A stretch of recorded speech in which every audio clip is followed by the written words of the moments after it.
Good evening and welcome to Undaunted, bringing into the news untold stories. I am Star Smart. Let's begin.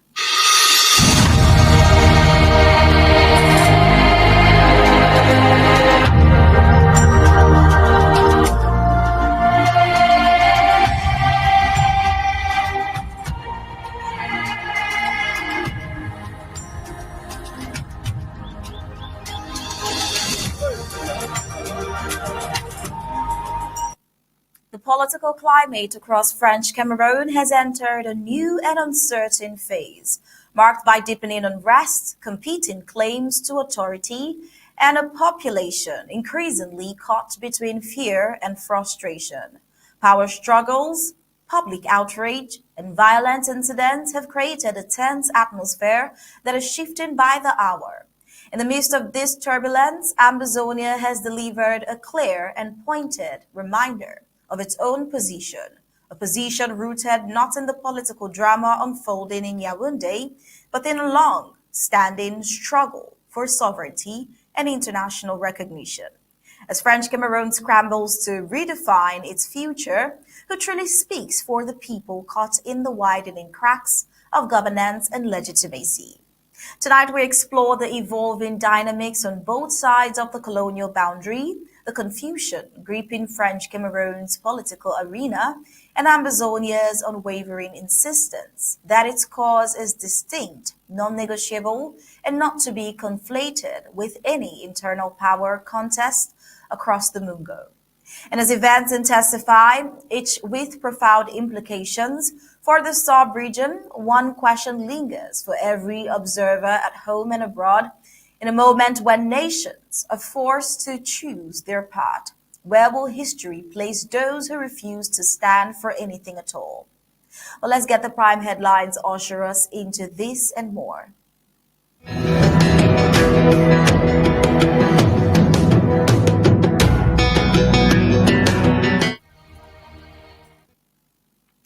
Journalist is brutally assaulted at funeral in Santa Mezam County is one of the prime headlines for Undaunted tonight.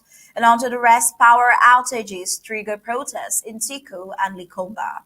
The post-election unrest as Marwa residents march after the death of a young man. Tchiroma names Barrister Alice Nkom as official spokesperson in challenge to Biya regime.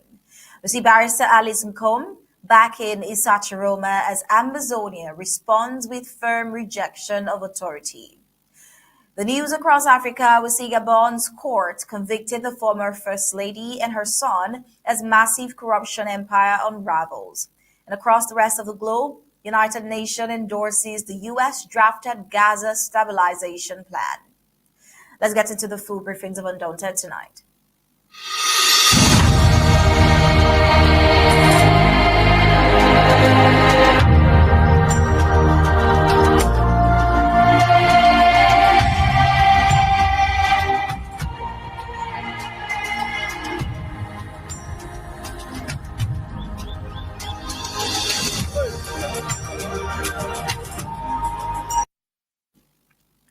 A disturbing incident unfolded on Saturday, November 15, 2025, during a funeral ceremony in Nkom, a quarter Santa local government area in Mezam County of the southern Cameroon's Ambazonia. We see journalist and paralegal Akumbom Elvis Makati was brutally attacked by bodyguards of a local sub-chief. According to eyewitnesses, the confrontation began when the sub-chief was preparing to deliver a speech, and attendees were instructed to stand in respect. Makati, who was reportedly feeling unwell, initially stood, but later sat down. One of the chief's guards, Funjidam Edwin Mulu, a councillor of the Santa Council, demanded that he stood again. When Makati explained his condition, Funjidam allegedly responded dismissively and called for another guard, Awa Tayong. The situation quickly escalated. Awa Tayong, the other security guard, said to have pulled Makati from his seat and forced him out of the ceremonial area. When Makati resisted, Tayong reportedly struck him on the head with a beer bottle, causing severe bleeding. Bystanders rushed Makati first to Santa District Hospital, then to the military hospital in Bamenda, and later to the Bamenda Regional Hospital. His condition remains fragile, and medical staff say a head scan is urgently needed before further treatment can continue.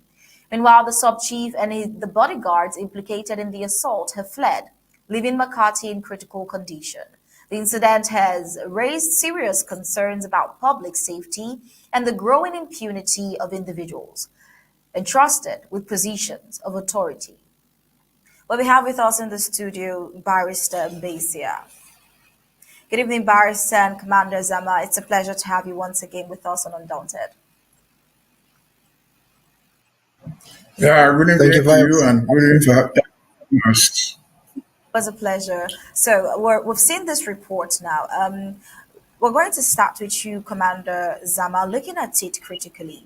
These supposed guards are the ones who are to protect. Is it just the chiefs and the funds, or do they have that duty to also ensure that civilians like this are not hurt in their bid to protect these funds and chiefs? Commander Zama, what can you say about the situation?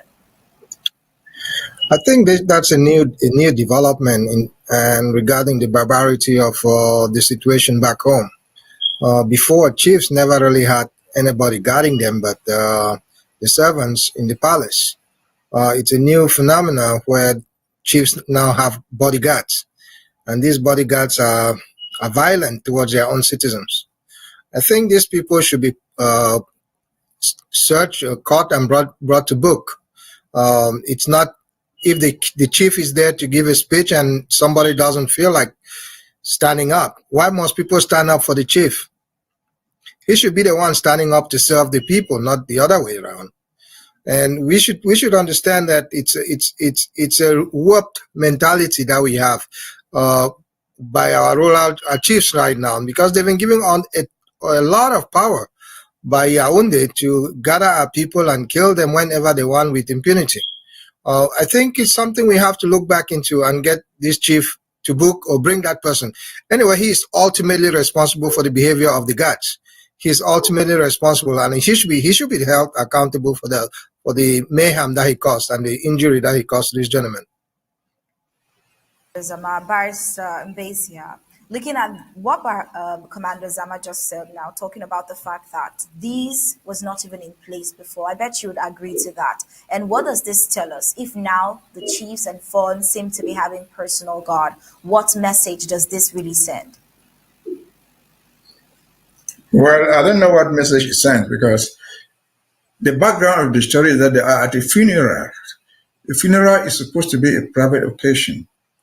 Those who come there as sympathizers or those interested in the funeral arrangement. And so when they talk about security guards, what are these people? Are they private bodyguards? Are they some of the people Atanganji sends around to protect their protected chiefs? Who are they? But whatever they were, whether they are Atanganji, the chief's private guards, or the official policemen sent there for whatever reason, they've assaulted somebody for no just cause. They deserve to stand trial. The fact that, if the story is true, that the chief has disappeared, where does the chief escape to? He's supposed to be in the palace. And so if he's on the run, it indicates that he knows that he did something criminally wrong, something for which he should be held accountable. But would they hold him accountable? We don't know. Because other events like that have gone through in Cameroun, there and in Bamenda, where investigations are forever continuing. If he has the backing of the authority, they'll simply close the file. But closure of the file is not a solution. That gentleman who was assaulted, if you cannot get criminal reparation, you can get civil reparation. You can take action against his assailants in a court of law and ask for damages. Because at the very least, Cameroon prides itself as being a country of laws. There is no law that chiefs should have protection. Even if they do have, there's no law that authorizes them to beat people at will. There's no law that allows them to carry arms or even weapons of any kind. And so the whole thing is a total manifestation of illegality. It is total manifestation of over-intrusion into people's private affairs. Going to a funeral is something in the village.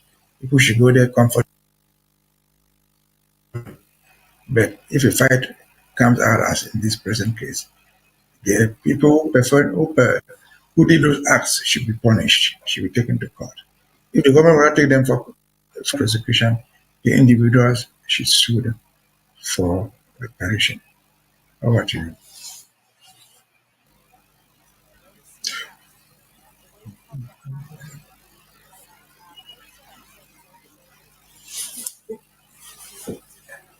We're not getting you.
Sovereign silhouette, the emblem of Ambazonia. From the azure embrace of the Atlantic reflecting from the Ambas Bay, the iconic Sako mountain ascends with a silent, stoic grace, carving a silhouette against the sky. This towering sentinel is more than a geographical marvel. It is the heart of southern Cameroons, the stoic guardian of Ambazonia, a symbol steadfast as the unyielding spirit manifests in the unity of the land's 13th counties. Encircling this earthen spire, a dove of peace edges its arc, untouched and serene. As it soars with wings unfurled, it casts shadows upon the land, each feather a brushstroke of tranquility.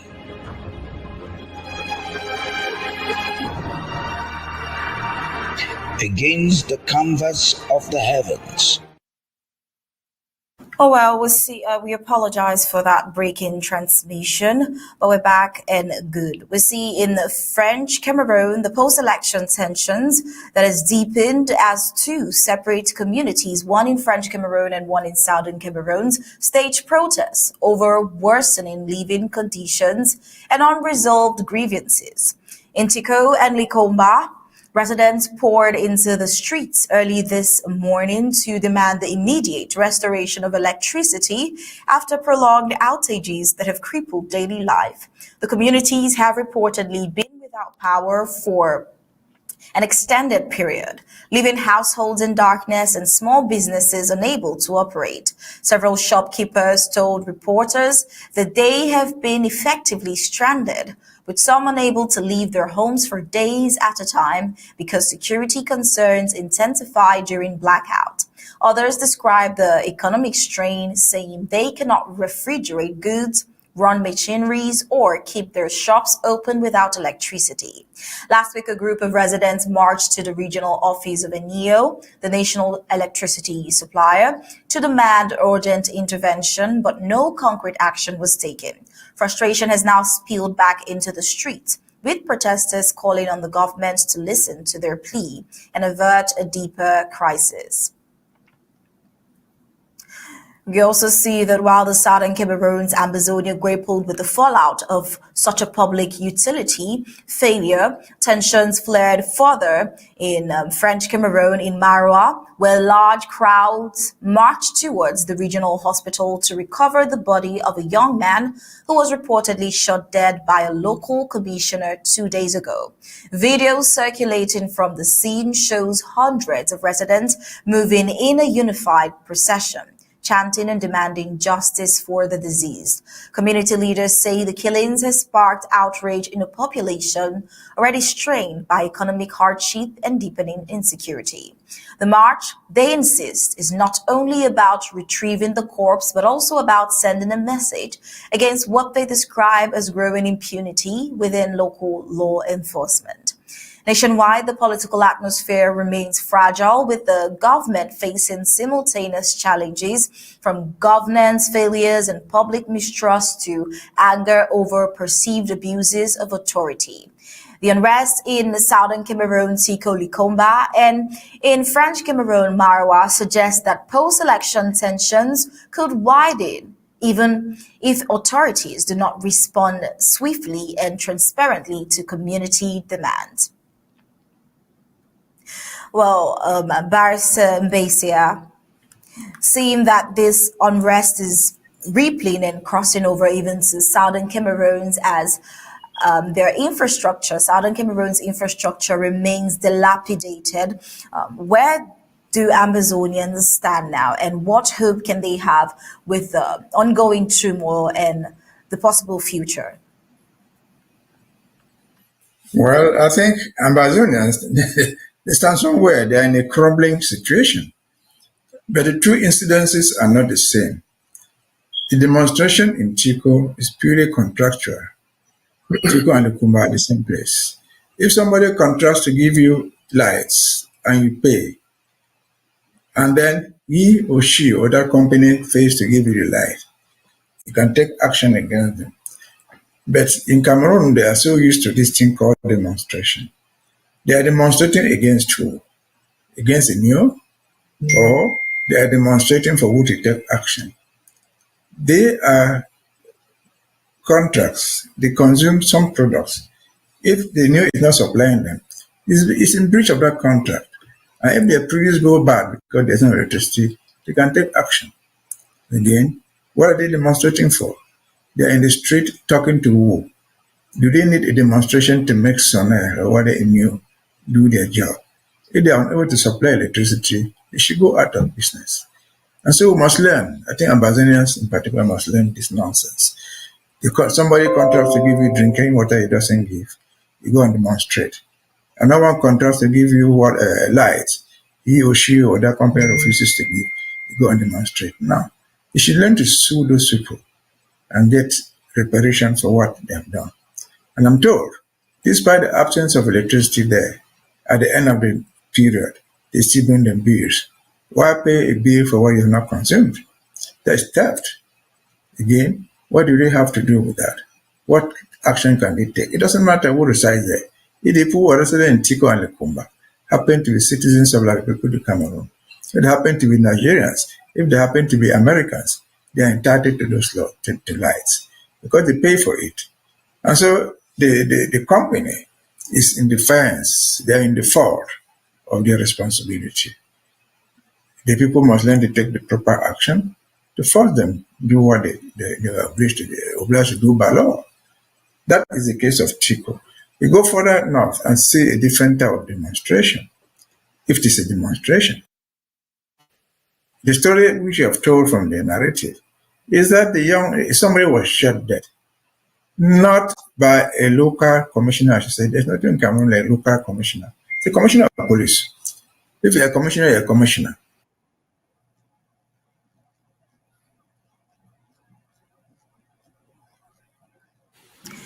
And then, of course, It's sad we had you you go free. disconnected there. From what you see, the people walking there to the hospital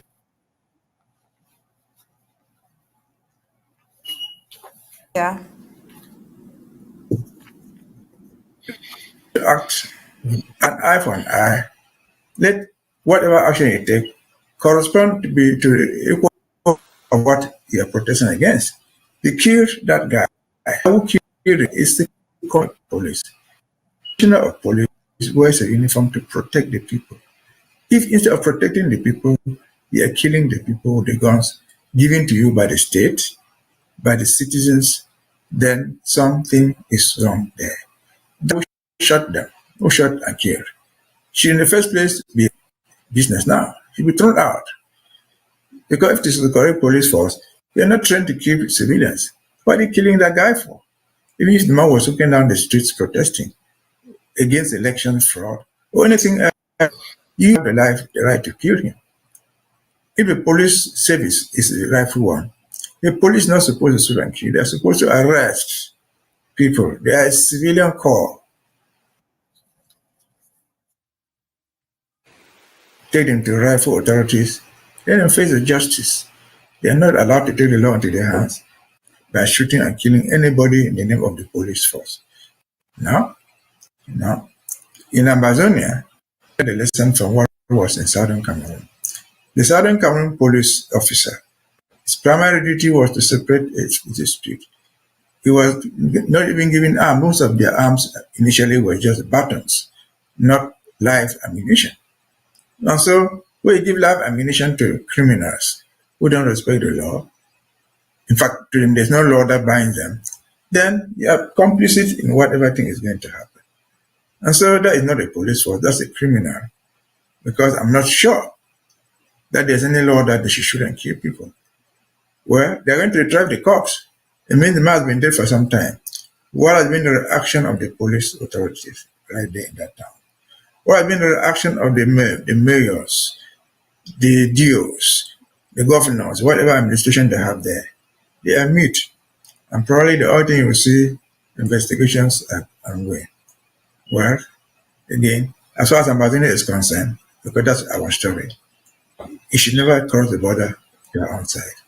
That lawless attitude of so-called police or security officers shall end at the boundary. Over to you. All right, thank you, Barrister Mbeseha. Commander Zama, looking at this from a defense perspective, following with the ongoing post-election turmoil in French Cameroon and having to lose somebody, and this is not the first nor the second, with this whole turmoil, what does this reveal for you? I think there's a lot more schism going on in La République.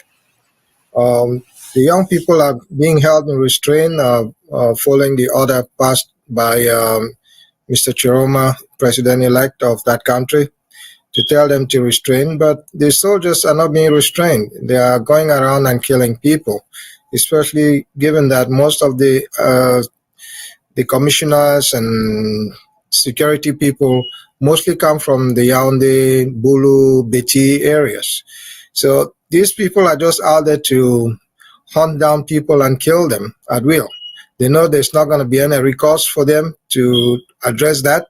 And it's sad that people have to be shot for just protesting. Regarding this issue in Ambazonia, where our citizens are up in arms screaming about energy supply, it's just a total failure in the part of La République, which destroyed our power camp supply in Western Cameroon, the Abi Fault, Yoke, which supplied energy in Ambazonia, Southern Cameroon in the 70s and 80s. The failure of ENIO has not really been the problem of ENIO. It has been the problem of Cameroon's corrupt system. They had several water catchment area, hydroelectric power plants in Lagdo, Nachtigal, and I think Songlulu. All of those are not producing 1/10 of the power that they're supposed to produce. They're not even functional. But billions and billions of dollars have been paid out, and billions is being paid out to ENIO for the power that is not even being used. That's how terrible our system or governance system is. So all these things are going to come to a head when people can't have any confidence in the system. They'll break it. And that's what we are seeing. These are just the starting points of all this. I just said these people should take the rules in their hands and stop protecting these soldiers. There are not many soldiers than citizens in that country. And I think the citizens have taken a lot of the brunt of the brutality for all these years. And they have pent-up anger. And I think they should go after these people and stop being restrained by Mr. Tchiroma. I think it's time Mr. Tchiroma called the hold-off to a close and actions for the people to be taken. But then you mentioned something in your analysis of the ongoing turmoil in French Cameroon. You mentioned Issa Tchiroma as president-elect, which brings me to this next part of today's segment, French Cameroon's post-election standoff, which has taken a major new turn after President-elect, as you called him, Issa Tchiroma Bakari, after he issued an official decree appointing renowned human rights lawyer ABC Nkom as spokesperson of the elected presidency of the Republic. Now, the decree signed November 17, 2025, it empowers Nkom to speak on Tchiroma's behalf in all institutional, diplomatic, and media engagements, and to coordinate communication at national and international levels. It cited three critical legal and political justifications: the sovereign will of the Cameroonian people expressed on October 12th, institutional hostage taking, blocking the legitimate transfer of power, the need for transparent and responsible communications amid repression. Well, this appointment signals a direct challenge to the octogenarian Paul Biya's authority after the Constitutional Council controversially declared him winner, despite the polling station results showing Tchiroma won. Now, Nkom, a national icon known for defending political prisoners and victims of state brutality, now becomes the face of an alternative presidency and Biya regime is desperately trying to silence. Meanwhile, Paul Biya's government has intensified its crackdown with arrest warrants issued for Issa Tchiroma Bakari, arbitrary detention of supporters of Issa Tchiroma across the country, violent repression of protests, as we've seen with sad cases of death. Political analysts say that this move reflects a bold escalation. Issa Tchiroma is no longer acting as a candidate, but as president who refuses to surrender the mandate given by the people. The crisis deepens by the day as French Cameroon faces two competing claims to power, one imposed by force and the other backed by millions of ballots. Now, one question stands before the country and the world. And that question is, who holds legitimacy? Is it the regime that steals power or the leader the people chose? Well, that question is what we'll leave to our panelists. But then Cameroon is already volatile. Its volatile political landscape took an unexpected turn today with the renowned human rights lawyer Barrister Nkom, who openly welcomed her appointment as spokesperson for Issa Tchiroma Bakari, whom she boldly referred to as the president-elect of Cameroon. Her endorsement not only signals a deepening fracture within Cameroon's political elite, but also highlights the accelerating momentum, the momentum behind political dissent following decades of dissatisfaction on the President Paul Biya's 42-year rule. Barrister Nkom's statement coming amid what many describe as politically motivated arrests and targeted detentions. It signals a growing readiness within segments of the Francophone opposition to challenge the regime's long-standing grip on power. Yet even in her call for political renewal, she emphasized a cautious tone, stressing that French Cameroon cannot afford any change that costs more lives, especially after decades of suffering, state violence, and the accumulated trauma of Paul Biya's era repression. But what is interesting is with all of this, the most seismic reaction came not from Yaoundé, but from Ambazonia, Following Tchiroma's decree calling on Anglophone brothers to block the movement of goods and persons between what he termed our two regions, the government of the Federal Republic of Southern Cameroon's Ambazonia issued a sharp and uncompromising response. In a strongly worded press release, President Samuel Likomba Sako dismantled Tchiroma's directive point by point, describing it as a fundamental representation of international reality. President Sako reiterated that Ambazonia is not a pair of regions of Cameroon, but a sovereign state under foreign occupation, grounded in internationally recognized boundaries and supported by the historical foundations laid out in the United Nations General Assembly Resolution 1608-XV. He made it clear that no political or operational order, especially one involving border actions, can be issued to Ambazonia by the head of a foreign political movement. Such actions, he said, are only possible within a framework of negotiations between sovereign equals. In other words, before any cross-border cooperation is even discussed, French Cameroon must first acknowledge Ambazonia's distinct international status, the illegality of the 1961 annexation, and Ambazonia's inherent right to control its borders and national institutions.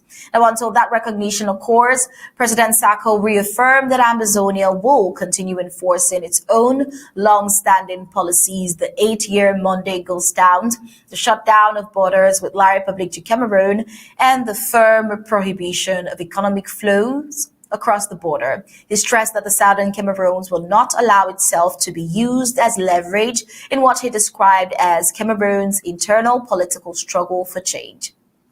Underlining that Ambazonia's fight is a separate sovereign liberation struggle, unambiguous, legitimate, and non-negotiable, President Sako's message is significant for several reasons. First, it reasserts Ambazonia's diplomatic position at a moment when political instability inside Cameroon is widening. By firmly rejecting Tchiroma's directive, Sako draws a clear line between Cameroon's internal opposition politics and Ambazonia's independence movement, preventing the two struggles from being conflated.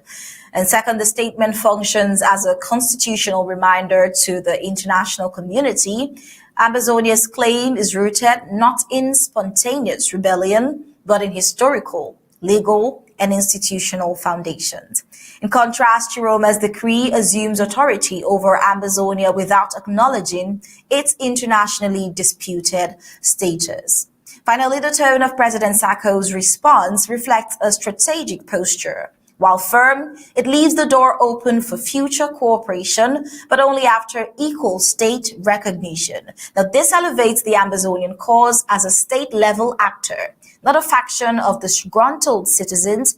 In doing so, President Sako not only rejects Tchiroma's audacity, but also asserts Ambazonia's position as an entity unwilling to be entangled in Cameroon's succession crisis. Well, we see that this is the state of not just the spillover of the tensions in French Cameroon, but also an opportunity for Ambazonia to reassert their sovereignty. Now, Commander Zama, the president pointed, Tchiroma, the president-elect of French Cameroon, pointed out something which is talking about the borders.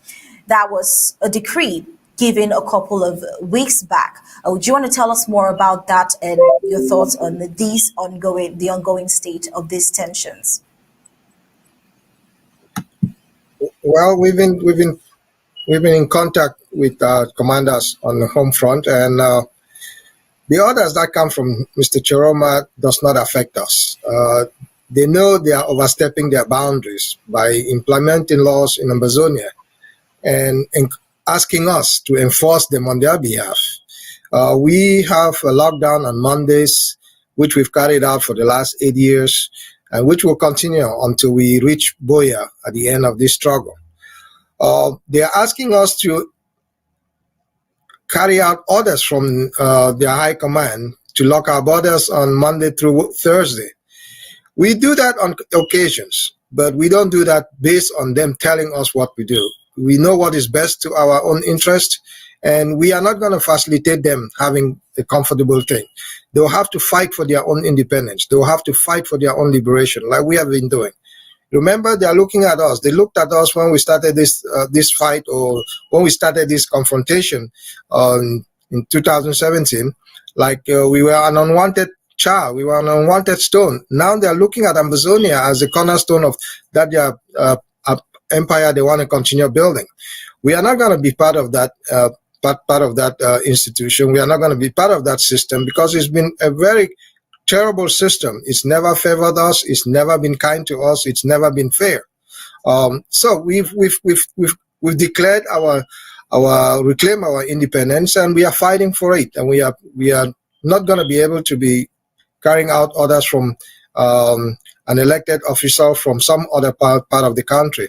We are not part of we are not part of La République, and we are certain that we are Ambazonians. We go our own way. We act on our own best interests. Those times will come when we can relate with them, like the president said, when we are viewed as equal permanent states with permanent boundaries. So if they can deal with us on those bases, yes, we can look at cross-border issues in the future. But as of today, no, we will not abide by those rules. All right, thank you, Commander Zama. Barrister Mbeseha, I believe you have a lot to say with these in regards to this particular concern. And especially, Barrister Mbeseha, I would like to get your thoughts on the president's prompt response to Issa Tchiroma's press release. No, I cannot comment on the president's prompt response. That's his presidential privilege, which I don't have to comment on it. He must have judged it necessary to give that response as promptly as possible. But what I can say, I've not seen Issa Tchiroma's order, call it a decree or whatever. I've not seen it. But I read a lot into it, a little bit differently. He has not issued that order asking us, for example, they call us Anglophones, let us just say Anglophones, and we share a border with Cameroon and to the east, and a border to the west with Nigeria. He has not asked Ambazonians not to ship things to Nigeria. He has said they should block the border coming to Cameroon, coming to their own side of the country. Why? What is particular about that? To me, as an individual, my opinion, is I see that as a total recognition of the real boundaries between Ambazonia and Cameroon. If the borders exist, they are there. He is the president-elect. He recognizes that things are crossing the border from one country to the other. He didn't issue the same orders asking things not to come from Garawa to Yaoundé or to come from Douala to Yaoundé and vice versa. It is addressed to us. I've not seen it. And so that's a tacit recognition that we are there, separate from them. I would rather have said, if I were the one to have given that response, the appropriate response to me would have been different. Why? Because since last week, we've declared that our borders are closed, border closure. In other words, we have closed our border. We are people to Cameroon. That is our ongoing position. Our borders are already closed. And so if Mr. Tchiroma, who is the president-elect, wants to close the borders between Ambazonia and them, he's very much free to do that. He can close his own borders. That will fortify our order, not weaken it at all. He's the president of his country. We're not yet to judge whether he's the president or not. He's issuing the orders as the president-elect. He's asking Ambazonians, even though he calls us noble servers, he knows that we have an international boundary between us. He's asking us not to let this cross from our own country to theirs. He should not have asked us. He should simply have asked his own border control people to block the border, to make sure that nothing comes from a foreign country called Ambazonia into their own country called the people of Cameroon. That's what all it is about. Because we've already closed our borders. We don't need to take his order. In fact, when we close our borders, we didn't consult him as the president-elect of Cameroon. Neither did we consult Mr. Biya, who has grabbed the power there. And so I think technically, that's the technical recognition that we're a boundary. We're so different from them. And he's begging us not to let things pass and come to them. For whatever reason, he's begging Ambazonian not to do it. A begging notwithstanding, what closed our borders. So all what he needed to do was to order his own border patrol people to block their own border. That would have solved the problem. Simple. Because if what he was trying to do is trying to help us enforce our border closure, which has been declared a week ago. But if, despite the border closure, the president-elect of Cameroon feels that things are still coming into the country that they do not need, he simply needs to give the order to his own border control patrol people. So close the border between Ambazonia and Cameroon. As simple as that. We will not be quarreling with him. And so, again, in the context of what they call Cameroon, what I always said that come October 12th, which is already past, someone will sit in Yaoundé, and that person in Yaoundé will be forced to come and meet us, and we'll discuss the terms of separation. If he's the president, we're waiting for him. Minor things like border closure, they are minor, but they're important to us, and that's why we closed our borders long ago. We're waiting for him. If he's the president-elect, we don't question his right to be the president. We don't join them in their fight, their dispute over their presidency. But of course, the world knows, it's not Ambazonian alone. The whole world knows, they themselves know that they are facing a difficult time politically. The most difficult challenges since their independence in 1960. We don't know how it works. That's a cup of tea. But Ambazonian is waiting. Can he be useful to us? Of course. He should just help us implement this action that he has put. Let him close the border between Cameroon and Ambazonia. And I will give him I'll give you a bottle of beer for that. Over to you.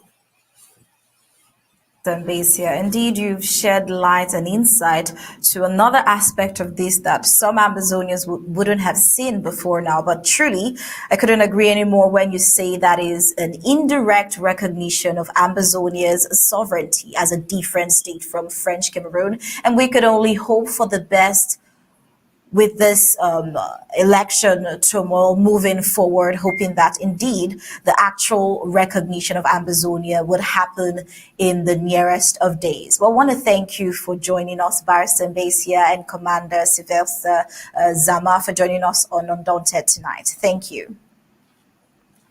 Thank you. Thank you for having us. And we'll be right back after this break.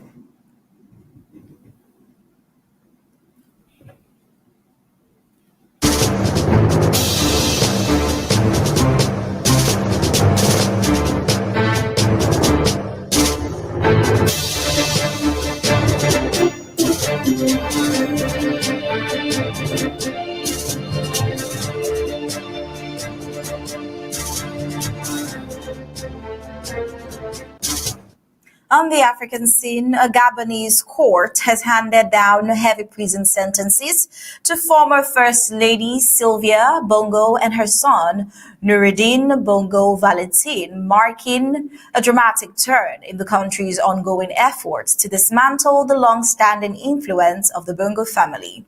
After a rapid two-day trial, the court found both mother and son guilty of embezzlement and corruption, concluding a process that unfolded without either defendant present.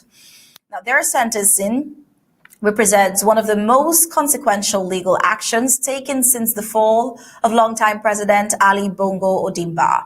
The convictions stem from allegations that Sylvia and Noureddine exploited Ali Bongo's weakened condition following his 2018 stroke to take control of key government functions. During this period, they allegedly manipulated state institutions and diverted public funds for personal enrichment, exerting de facto power as the former president's health declined. The court determined that their action caused massive financial losses to the Gabonese state, prompting substantial fines alongside their prison terms. Noureddine faces the steepest financial penalty, having been ordered to repay 1.2 trillion francs CFAs, an amount authorities estimate mirrors the scale of the embezzlement, and investigators accused him of forging contracts and abusing his position as General Coordinator of Presidential Affairs to siphon off oil revenues, government contracts, and treasury resources. Both defendants were also fined 100 million francs CFAs, underscoring the seriousness with which the court viewed their conduct. A broader investigation into the family's finances has revealed a vast network of assets accumulated across decades of political dominance. Authorities have linked the Bongos to more than 70 bank accounts spread across France, Monaco, and Gabon, holding tens of millions of euros in suspected illicit funds.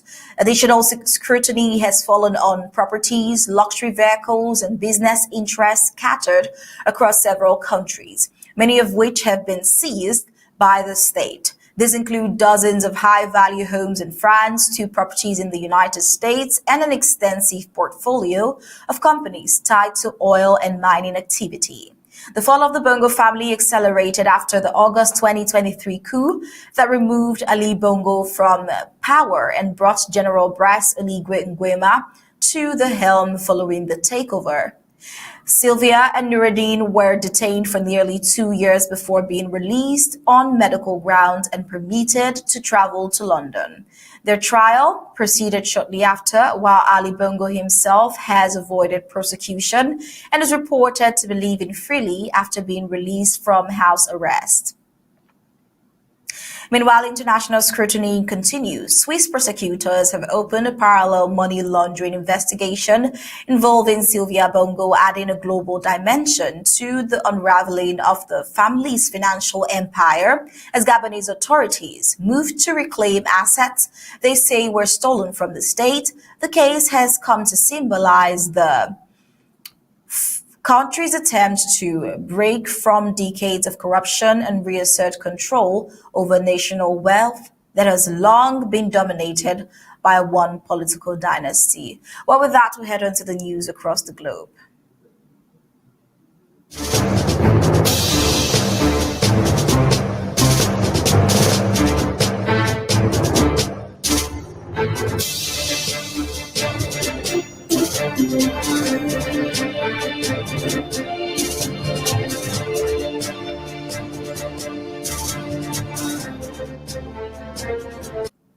On the foreign scene, the United Nations Security Council has approved a United States drafted resolution backing President Donald Trump's Gaza peace plan, clearing the way for an international stabilization force to deploy in the territory.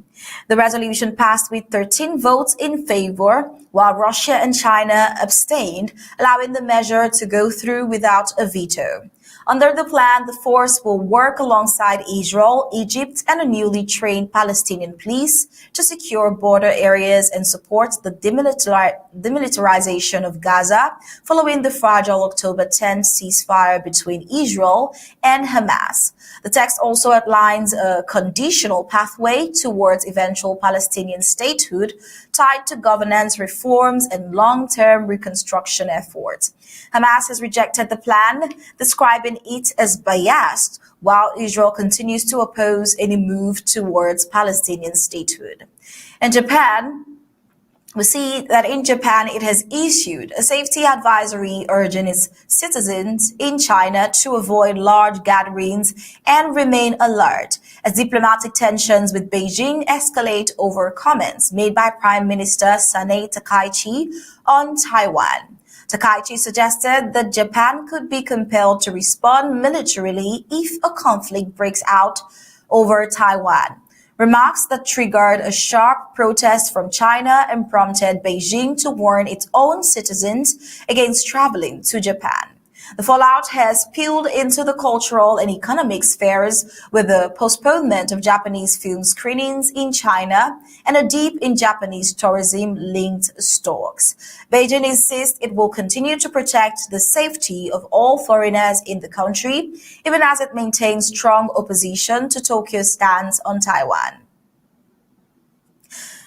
Well, a major outage at internet infrastructure provider Cloudflare caused widespread disruptions across the web on Tuesday, temporarily knocking out platforms including X, ChatGPT, Spotify, and Canva for users in multiple regions.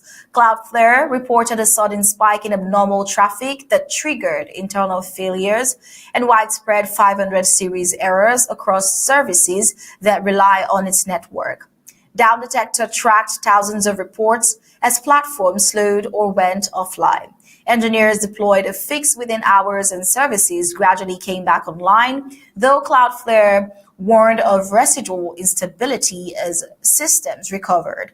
The incident highlighted how heavily global internet traffic depends on a handful of backbone providers and how outages at one can ripple across much of the digital ecosystem.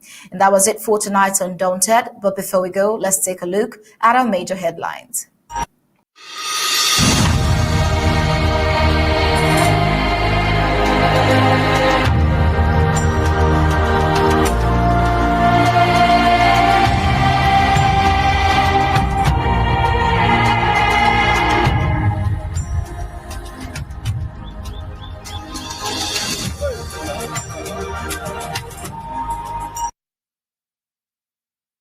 On Undaunted tonight, we brought to you journalists brutally assaulted at funeral in Santa, power outages triggering protests in Tiko and Likomba, post-election unrest, Marwa residents march after death of young man, Tchiroma names Barrister Alice Nkom as official spokesperson in challenge to Biya regime.